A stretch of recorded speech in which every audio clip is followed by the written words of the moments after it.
Amém. Evangelho de Marcos, capítulo 5. Obrigado, Leandro. Versículo 21.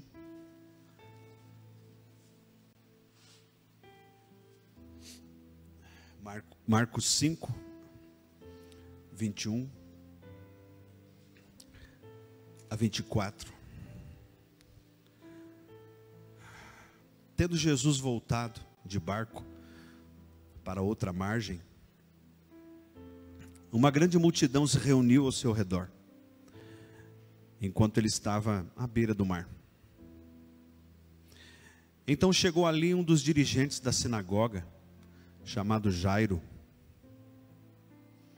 Vendo Jesus, prostrou-se aos seus pés e lhe implorou insistentemente: minha filhinha está morrendo, vem, por favor,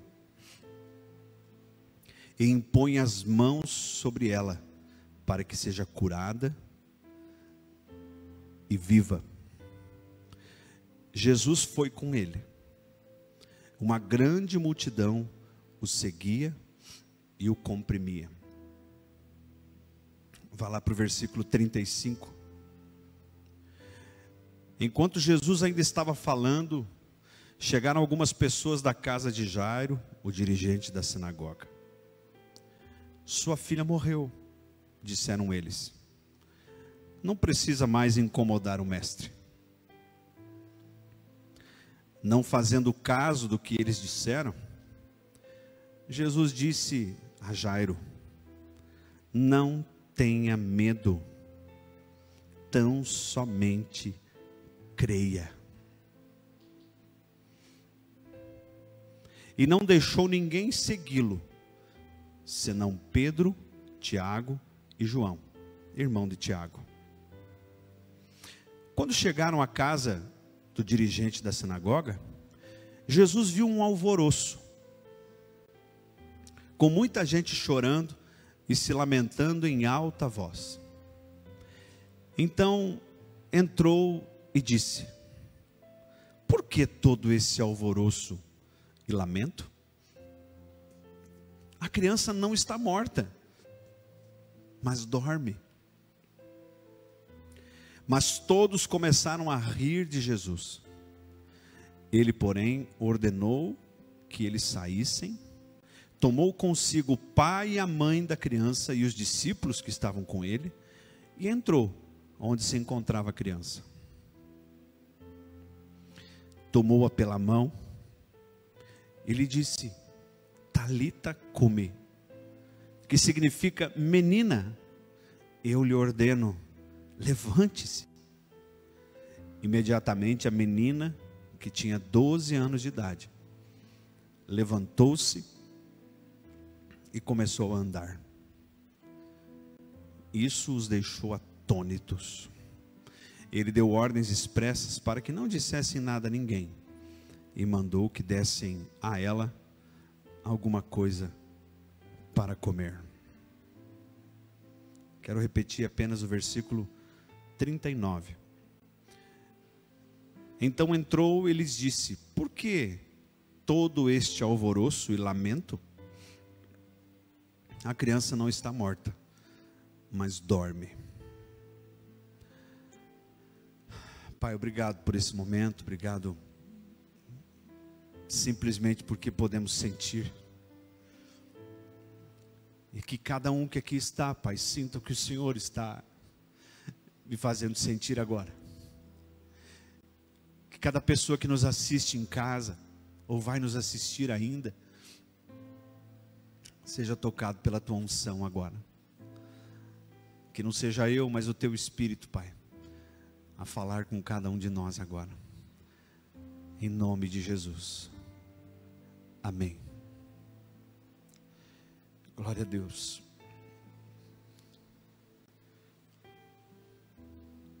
Antes, quando eu estava aqui no louvor e durante a ceia, Deus me deu uma visão.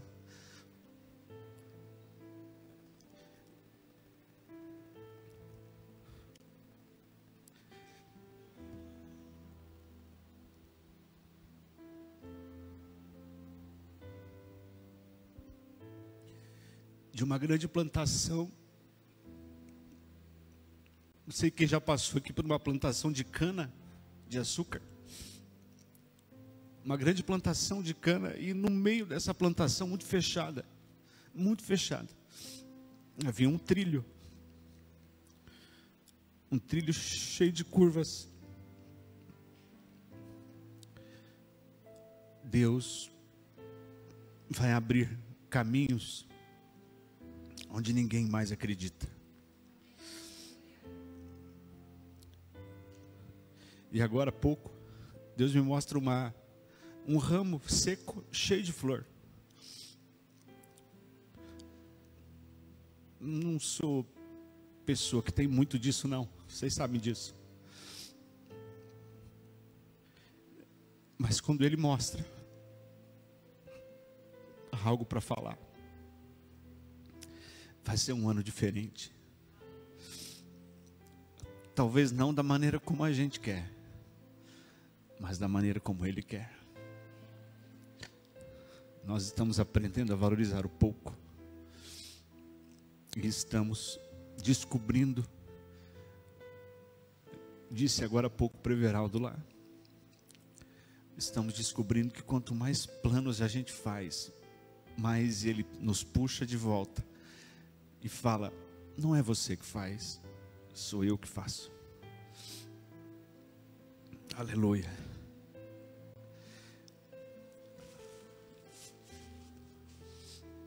Amados, nós vivemos constantemente no meio de situações nesse mundo que nos deixa apressados, que nos deixa sufocados. Nós vivemos constantemente pressionados a achar que tudo é emergência. Mas existem diferenças, por exemplo, entre coisas urgentes e emergentes. Existe uma grande diferença, uma diferença crucial. Não sei se tem alguém que é da área de medicina ou da área da saúde.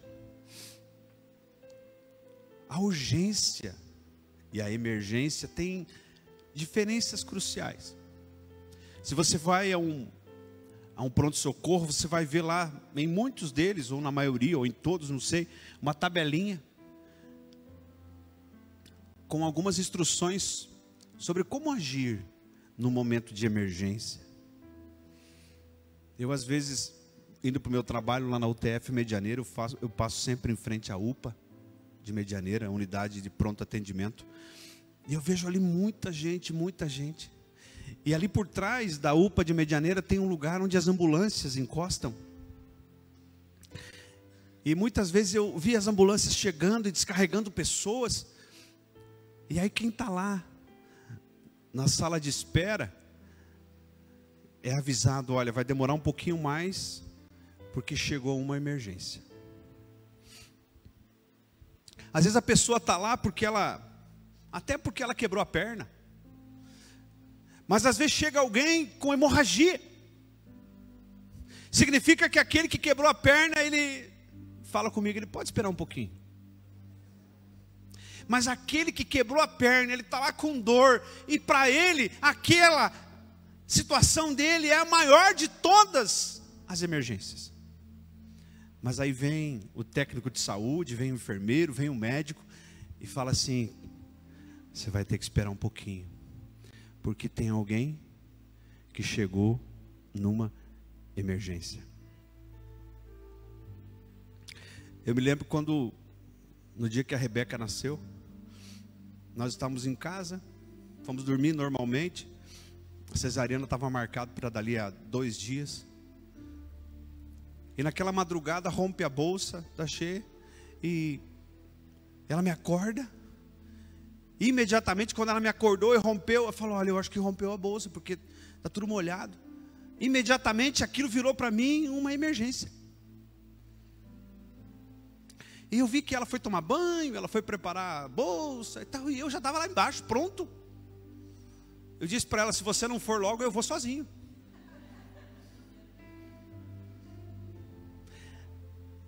Não sei se algum pai aqui já viveu isso, mas aí a gente chegou no hospital, era de madrugada, 3 horas da manhã, chegou lá um médico de croque, pijama, tinha corrida de Fórmula 1 naquela madrugada, e tinha uma TV ligada no centro cirúrgico, eles assistindo a Fórmula 1, aí veio a entrevista do anestesiologista ainda, e eu achava, na minha mente, ela ia chegar no hospital, ia vir um monte de gente correndo, ia carregar numa maca, ia botar oxigênio. Inclusive, quando eu liguei para o obstetra, ele perguntou para mim de madrugada, ela está com dor? Eu falei, sim! Mas eu nem tinha pedido para ela se ela estava com dor.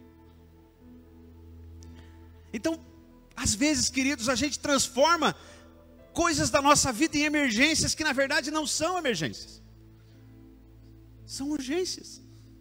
Emergência é aquilo que pode sim levar aquele indivíduo à morte. Mas uma urgência, ela precisa ser consertada, mas ela pode esperar um pouquinho. Se chega alguém no pronto-socorro com talvez um problema de infarto, é claro que é uma emergência, porque se ele não for atendido, ele pode morrer. Mas do lado tem alguém ali com intoxicação alimentar. Dói, mas não vai morrer. É urgência, mas não é emergência. Esse é um ano em que Deus quer transformar o nosso pensamento. Deus quer nos capacitar para que nós possamos compreender aquilo que é emergente e aquilo que é urgente, para que assim possamos aproveitar a boa, perfeita e agradável vontade de Deus. Você está me entendendo? Porque quando eu coloco a carroça na frente dos bois, as coisas não vão bem. O homem, quando quer trocar de carro, sabe o que ele faz? Ele começa a botar defeito no carro que ele tem. E ele fala assim, vamos trocar logo, porque senão vai fundir o motor. Mulher, quando quer fazer um procedimento estético, ela vai para frente do espelho e ela só enxerga aquela parte do corpo. Não é assim, né? É assim. Amados, eu sei que eu estou fazendo aqui uma analogia, eu estou aqui trazendo você para uma realidade do dia a dia que nós vivemos, mas queridos, existem coisas no reino espiritual que são emergências, e nós estamos tratando como urgências. Existem coisas do reino espiritual que estão sim prestes a nos levar para a morte. Existem coisas do reino espiritual que nós não estamos dando a devida atenção, e nós não estamos permitindo que essas situações no reino espiritual furem a fila. Quando chega a ambulância para estacionar lá no fundo, e essa situação de emergência fala assim, olha, eu preciso colocar isso na tua frente, eu preciso que você faça isso primeiro, e você fala, não, tem outras coisas ainda, eu tenho outras prioridades,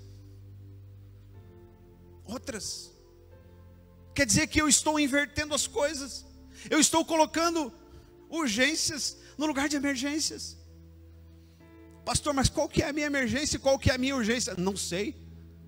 O que eu sei é que o Evangelho de Mateus, o próprio Jesus diz, vigiem, porque vocês não sabem nem o dia e nem a hora. O que eu sei, queridos, é que eu não sei se eu estarei aqui daqui a 1 hora, ou daqui a alguns minutos. Você sabe? Não. Nós não sabemos, porque o amanhã ao Senhor pertence. As coisas ocultas pertencem a Deus, e as reveladas a nós.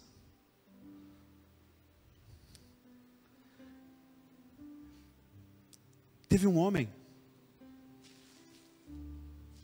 que teve uma emergência na família. Menina, a Bíblia não diz qual foi o problema de saúde da menina, a filha de Jairo, mas ela estava muito mal quando o Jairo saiu de casa. E certamente Jairo ouviu falar que Jesus desembarcaria ali naquele lugar. E ele vai para aquele lugar. E quando Jesus sai do barco, o que Jairo faz? Jairo se prostra aos pés de Jesus e começa a clamar. A Bíblia diz, insistentemente, Jairo começa a dizer, vai comigo, vai comigo, vai comigo, vai comigo. Eu não sei se você já levou um filho no pronto-socorro. Se você já precisou, talvez, de um hospital no momento que o teu filho não estava legal. E você não vê a hora de alguém atender. E Jairo estava assim como o pai. Jairo estava ali clamando e ele se prostra aos pés do Senhor Jesus. Mas Jesus não era médico. Ele era o médico dos médicos. Era não, ele é. E sempre será. Mas quem era Jairo? O dirigente da sinagoga. Queridos, a Bíblia nos diz que por muitas vezes Jesus ele foi expulso da sinagoga. Jairo era dirigente da sinagoga, certamente ligado aos sacerdotes, ao sumo sacerdote. Jairo fazia parte de um grupo que não queria nada com Jesus.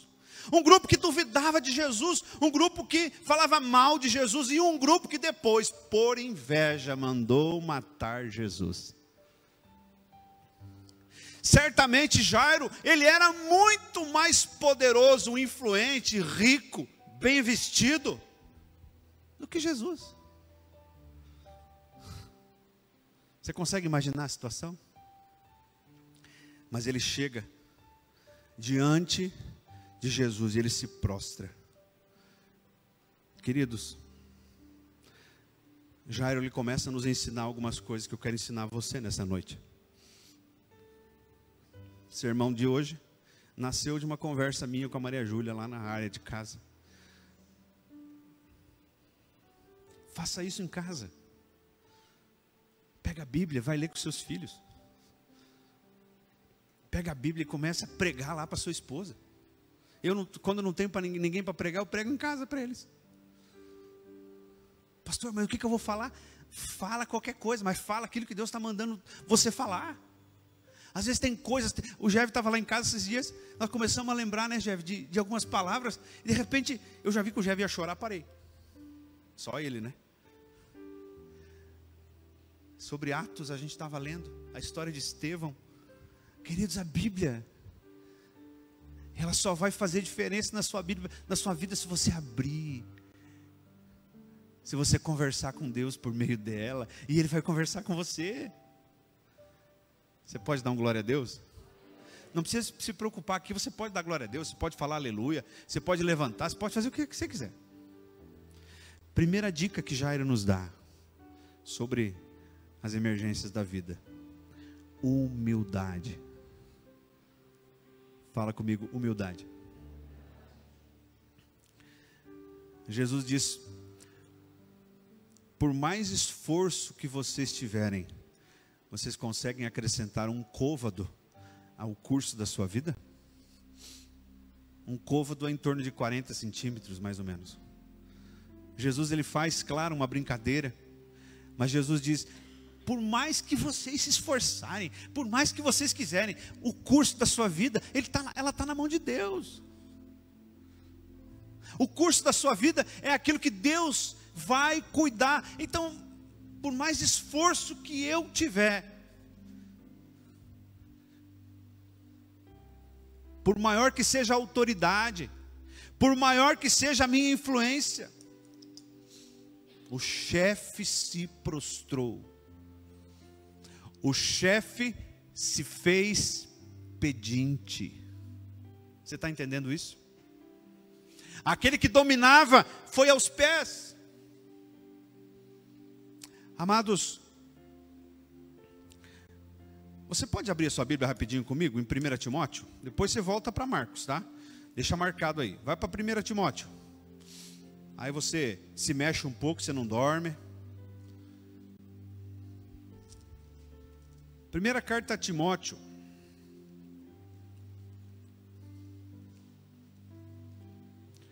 capítulo 1. versículo 5.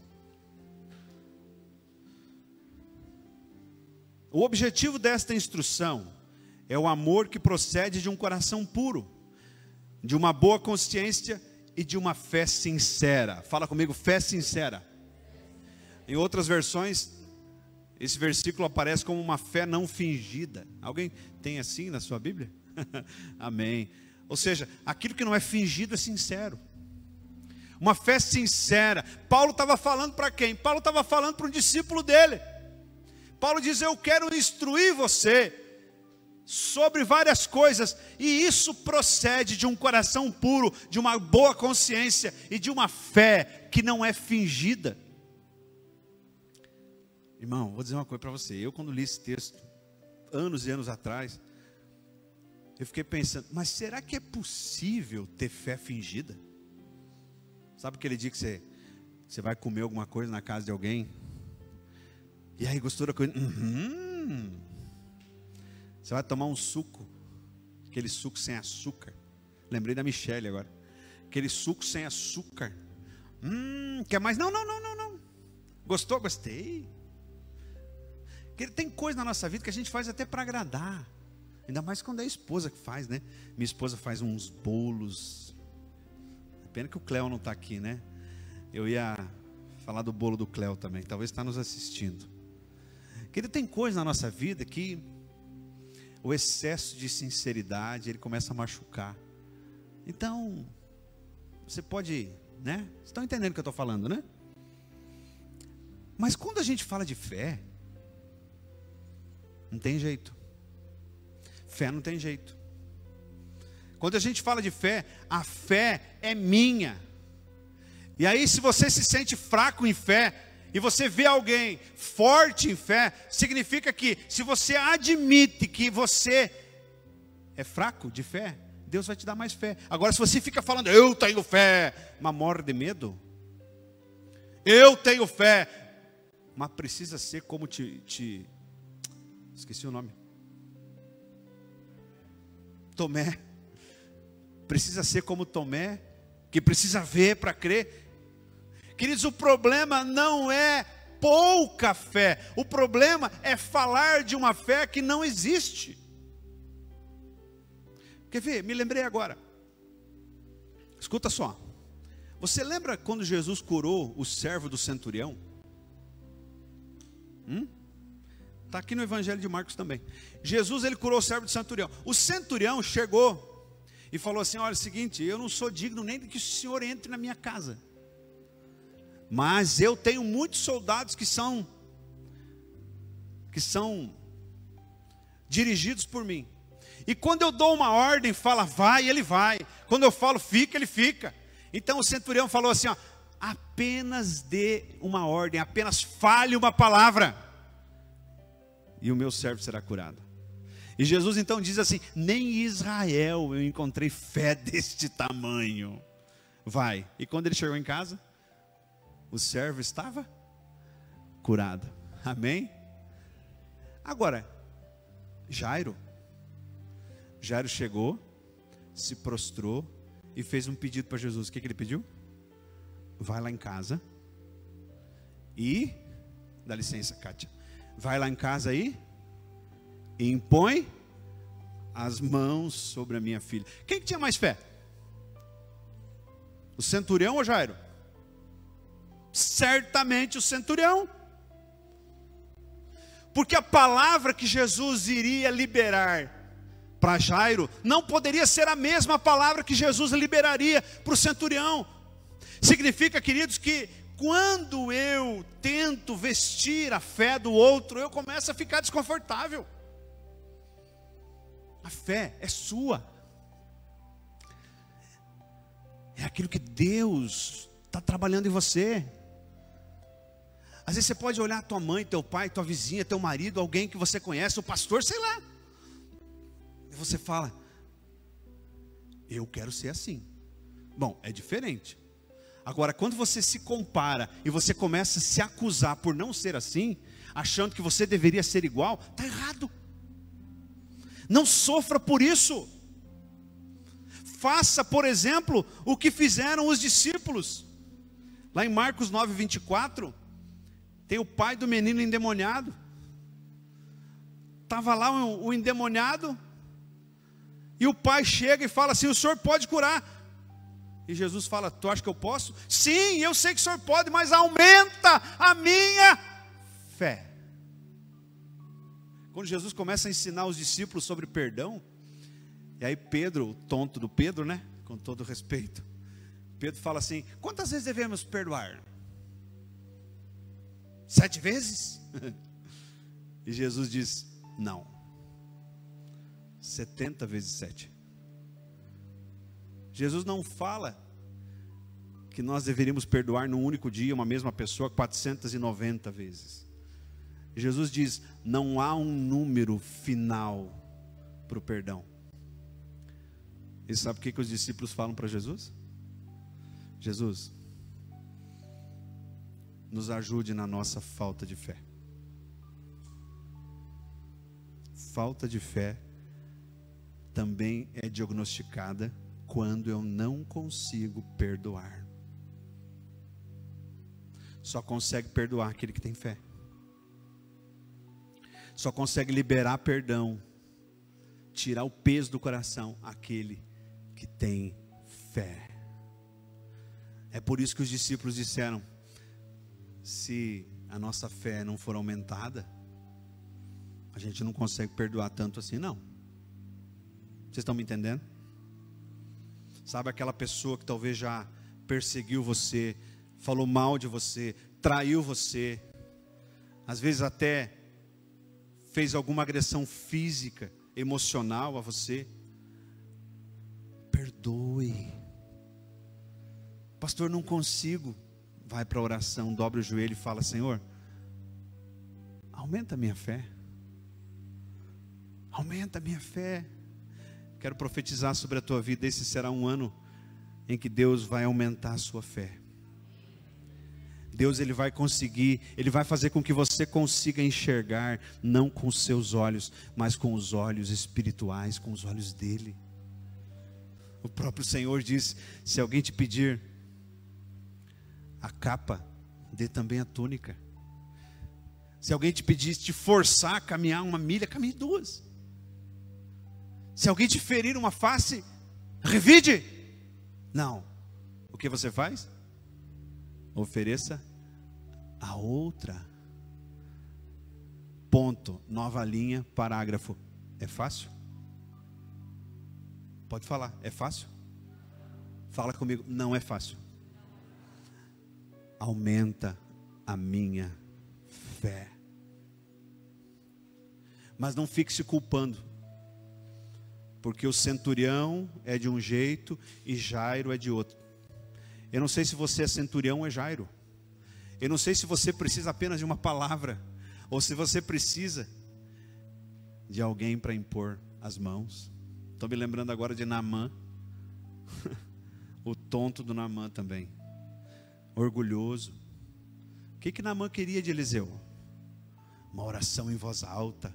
Ah, eu pensei que ele viria para fora, faria uma oração ao seu Deus, imporia as mãos sobre o local, e aí eu ficaria curado. Mas ele nem me atendeu. E Naamã estava indo embora. Mas Eliseu tinha apenas liberado uma palavra. Queridos, a fé de Naamã não era igual à fé dos servos de Naamã que estavam com ele. Significa, amados, que quando nós temos dificuldade de crer, e tem alguém perto de nós que crê, observe, cresça, aprenda, seja humilde, mas não vista a mesma roupa de quem está próximo. A armadura de Saul não servia em Davi. Se Davi tivesse lutado contra o gigante com a armadura de Saul, ele teria perdido a batalha. Davi falou: eu não estou acostumado com isso. Não vista armaduras que não foram feitas sob medida para você. Você está entendendo? Amém? Aleluia.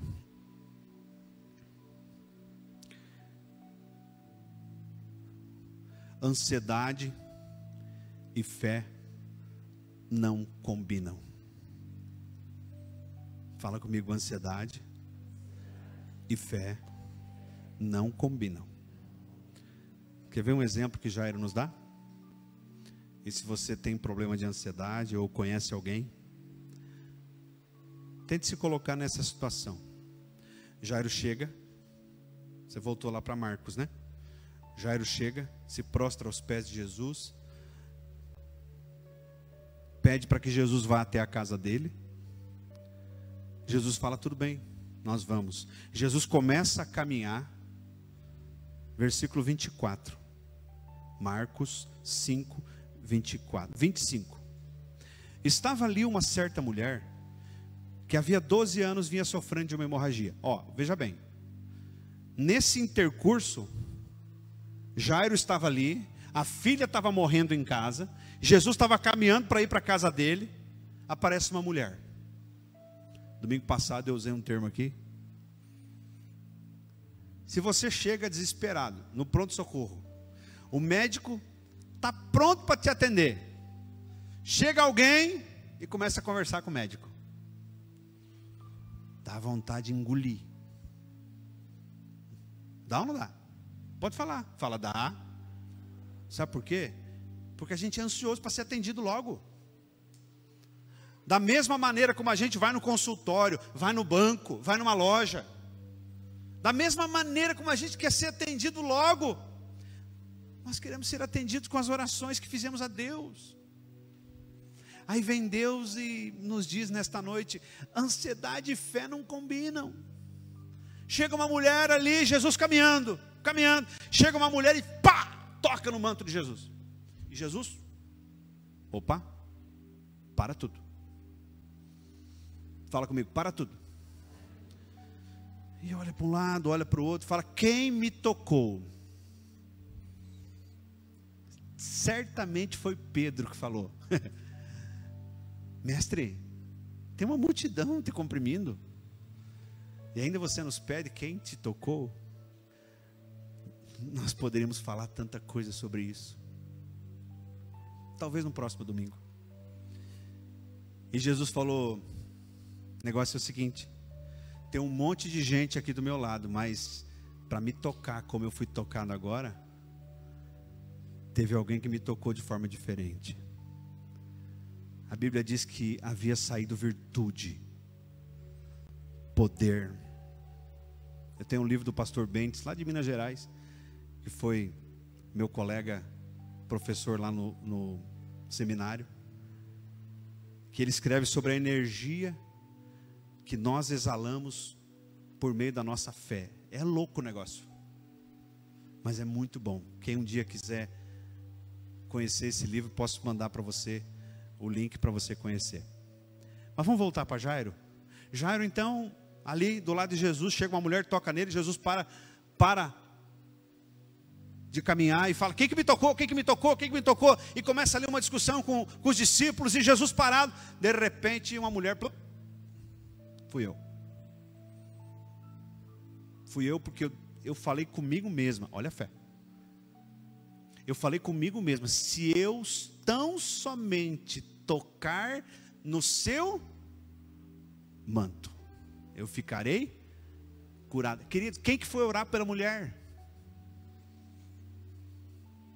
Fala comigo, ninguém. A fé, amados, é a certeza das coisas que se esperam, é a convicção de fatos que não se veem. Aquela mulher já se viu curada, ela já olhou para um horizonte livre daquele mal, livre daquela enfermidade. Por quê? Porque ela determinou no coração, se eu só tocar no manto dele, eu vou ser curada. Queridos, Jesus mandou parar ali o cortejo, mandou parar, sei lá, a procissão, sei lá como é que era o nome daquilo. Jesus mandou parar todo mundo. Espera aí, tem alguém que tem uma fé diferente nesse lugar. Mas por que a mulher não apareceu logo? Porque ela estava com hemorragia há 12 anos. Segundo a lei judaica, ela jamais poderia tocar num homem de irá estar no meio de uma multidão. Existem situações na nossa vida, queridos, que nos afastam do meio do povo de Deus, porque nós nos sentimos impuros, e nós continuamos impuros, porque nós não determinamos no coração a maneira, o caminho, aquilo que deveremos fazer. Quanto mais afastados do povo de Deus, quanto mais longe do povo de Deus, como diz o escritor aos Hebreus, não deixem de congregar. Mas as pessoas estão afastadas, muitas afastadas da igreja, não porque elas não sabem que Deus as ama, é porque elas se sentem impuras. E hoje Jesus fala: eu mandei parar um grupo de pessoas que estava me comprimindo, me apertando de qualquer jeito, porque alguém me tocou de forma diferente, e esse alguém era impuro.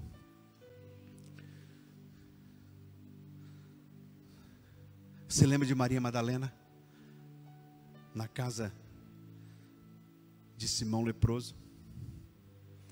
Ela vai e quebra o vaso. Ela unge Jesus. Ela chora. Ela lava os pés de Jesus com as lágrimas e enxuga com os cabelos. Lá fora quem que estava? Fala comigo, os linguarudos. Os linguarudos lá fora. Se ele soubesse quem é essa mulher. E Jesus olha e fala: ô Simão, eu cheguei aqui, você não me deu água para lavar os pés. Você não me deu ósculo, beijo. Você nem me cumprimentou. Você me chamou aqui por conveniência, porque eu estou ficando famoso, e você quis fazer uma média. Agora ela, fique sabendo que desde que eu cheguei, ela não para de chorar, e com as suas lágrimas lavar os meus pés, e com seus cabelos enxugar. Aquela que muito foi perdoada, muito amou. Filha,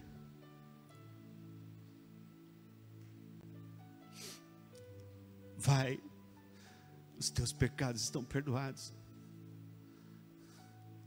Lembra agora na ceia?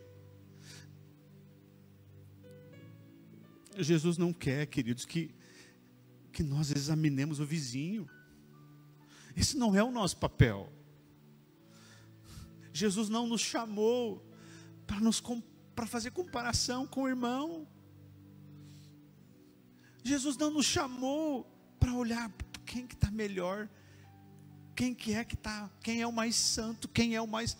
Não. Em tempo de rede social, queridos, existe uma ferramenta de bênçãos. Em tempo de rede social, existe uma ferramenta de bênçãos, mas essa ferramenta muitas vezes, amados, é usada para fazer comparações. Elimine da sua vida o dedo levantado, o julgamento, mas faça como disse o Everaldo no início, simplesmente ame ao seu próximo como a ti mesmo. Último exemplo.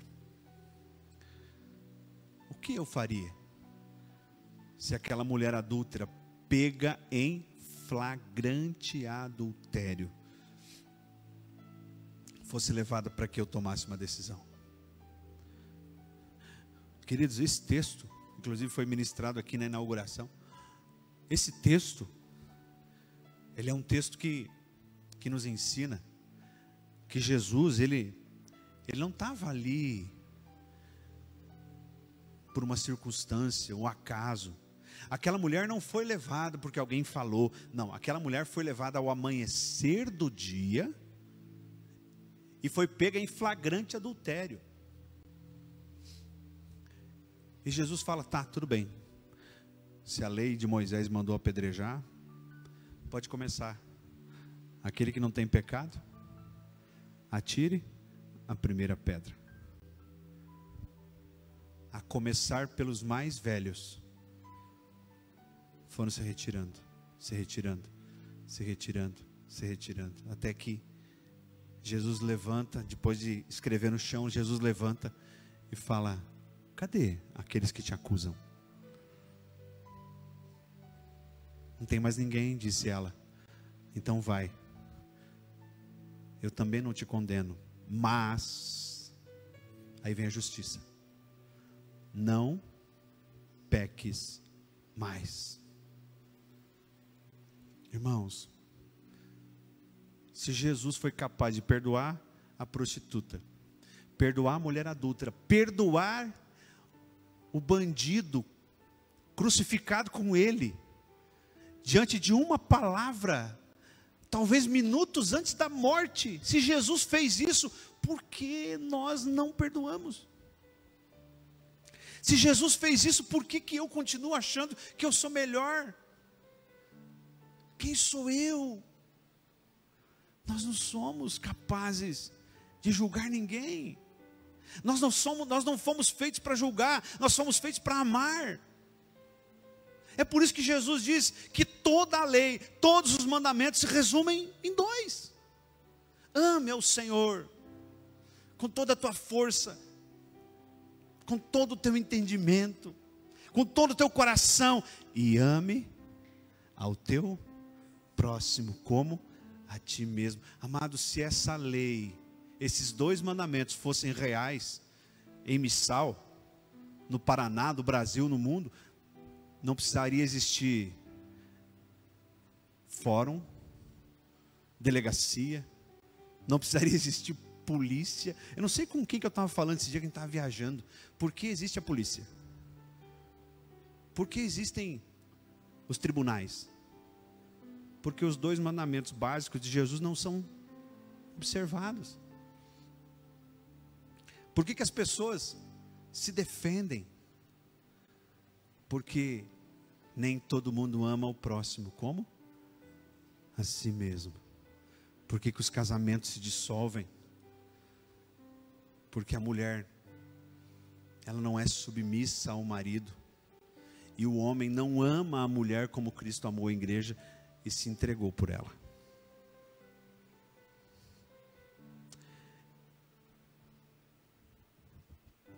A ansiedade, ela não é divina. Se Jairo fosse ansioso e talvez tivesse algo de ansiedade na sua vida, aquele milagre com aquela mulher que padecia de hemorragia não teria acontecido.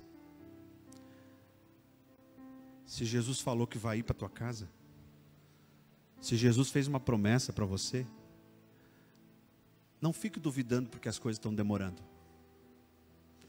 Talvez Deus esteja permitindo que você presencie outros milagres antes de chegar ao teu,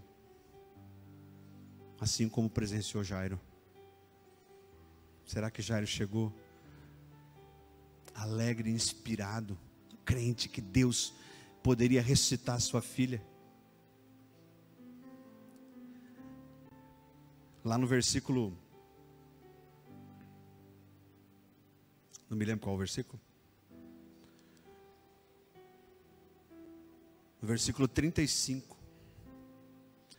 chegam pessoas lá e dizem assim: enquanto Jesus ainda estava falando, chegaram alguns da casa de Jairo, o dirigente da sinagoga, e disseram: a sua filha morreu. Não precisa mais incomodar o mestre. Não fazendo caso do que eles disseram, Jesus disse ao dirigente da sinagoga: não tenha medo, tão somente creia. Palavra para você nesta noite: não acredite em pessoas que só sabem espalhar notícias ruins. Acredite na palavra lançada ao seu coração. Existem especialistas em lançar coisas ruins. A pior notícia que Jairo poderia ter recebido era de que a sua filha havia morrido. E Jesus fala: Jairo, seguinte, não acredita nesse povo aí. Última dica, eu prometo que eu estou terminando. Fala glória a Deus.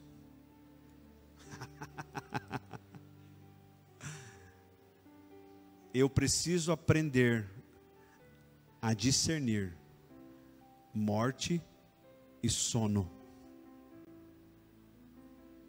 Quando Jesus chegou na casa de Jairo, diz o texto aqui, versículo 38, quando chegaram à casa, Jesus viu um alvoroço de gente chorando e se lamentando. É o que mais tem por aí. Alvoroço.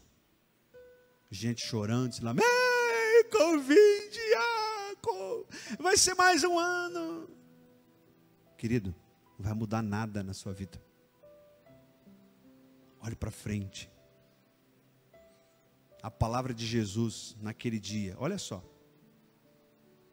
Então entrou e lhes disse: por que todo esse alvoroço e lamento? A criança não está morta, mas dorme.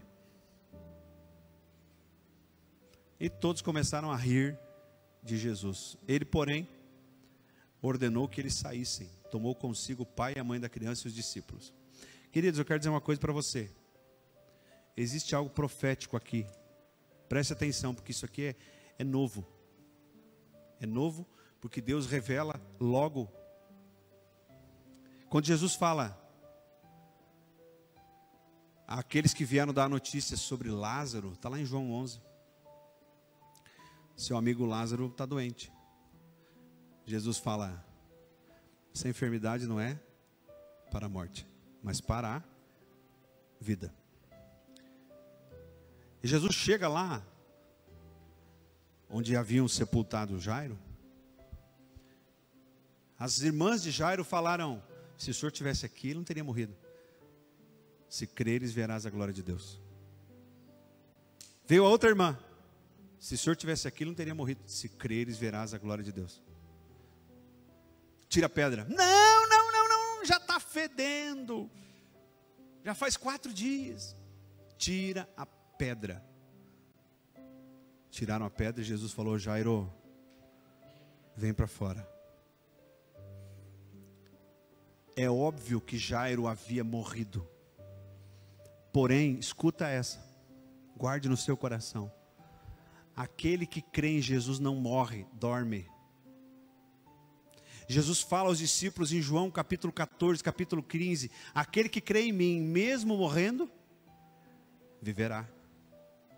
Queridos, a morte, ela só existe para quem está condenado. A morte só existe para aquele que morre sem Jesus. Caso contrário, essa pessoa dorme em Cristo. No último dia eles serão ressuscitados, não porque estão mortos, porque dormem. Jesus, ele dá um exemplo aqui com Jairo, dá um exemplo com a menina, com a filha de Jairo, dá um exemplo com Lázaro, daquilo que vai acontecer no último dia, daquilo que vai acontecer comigo e com você. Nós, se morrermos em Cristo, marcados com o nosso nome escrito no livro da Bíblia, no livro da vida, perdão, nós não morreremos, nós aguardaremos. É por isso, amados, que por mais que a gente se esforce e não consiga entender o motivo da morte, a morte ela não vai existir para mim e para você. Agora tem algo que vai existir para todos. Tem algo que vai existir para os salvos e para os não salvos. Isso se chama eternidade. Ninguém escapará da eternidade. E eternidade não é um lugar que você vai passar, porque não vai terminar. Eternidade é um lugar onde eu e você vamos ficar. Eu passo minhas férias num período, num lugar, mas a eternidade ninguém vai passar. Significa, queridos, que quando nós entrarmos para a eternidade no último dia, aqueles que forem ressuscitados, acordados, eles serão ressuscitados para as bodas do Cordeiro. E aqueles que morreram sem Cristo serão levados também para a eternidade.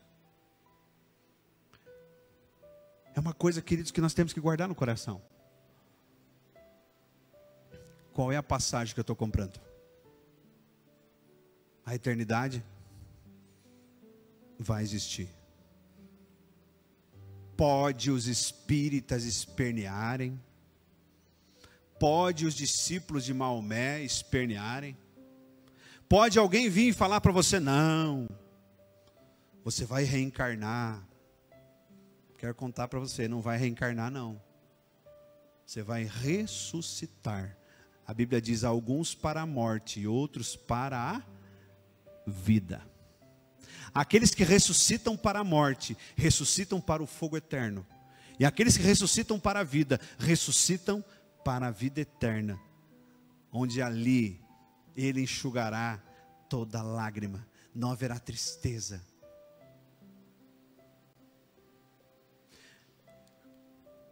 Jesus tomou as chaves da morte. Significa que se eu tenho aquele que tem a chave da morte, a morte não pode me atingir. Apocalipse 1:18. A eternidade, ela vai vir. E eu quero concluir dizendo para você: vamos aprender com Jairo. E vamos fazer desse ano um ano de humildade, um ano de fé sincera, um ano longe da ansiedade,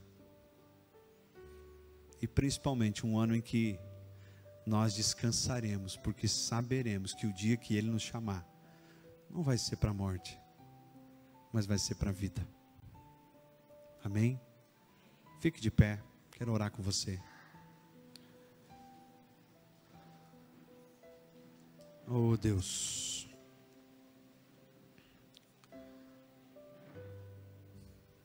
minhas urgências não devem ser tratadas como emergências. Minhas emergências não podem ser tratadas como urgências. Eu preciso definir as coisas. Salvação é emergência e não urgência. Ter a certeza da salvação é algo que me custa a vida. Então é emergência. Perdoar é emergência e não urgência.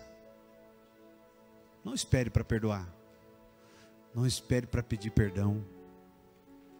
Pastor, mas eu vou ter que me humilhar. Sim. Para quem é casado aqui ou casada, sabe que por mais que o casal tente,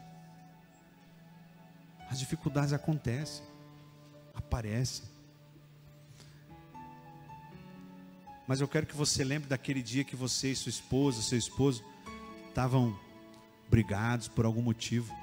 Você lembra agora da reconciliação?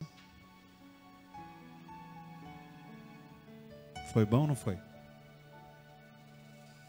Sabe aquele momento em que um dos dois deixa-se quebrar, abandona o orgulho e fala: eu quero dizer que eu também tenho parte da culpa e eu quero te pedir perdão por isso. Talvez isso não aconteceu na sua vida com o seu cônjuge, mas com alguém próximo de você. Perdão pode te custar a vida. É emergência. Amar, aprender a amar, aprender a construir mais mesas do que muros, também é emergência. Mudar e renovar o pensamento não é urgência, é emergência. Deus te chama a furar a fila da urgência e estacionar a sua ambulância no lugar da emergência. Quero orar com você.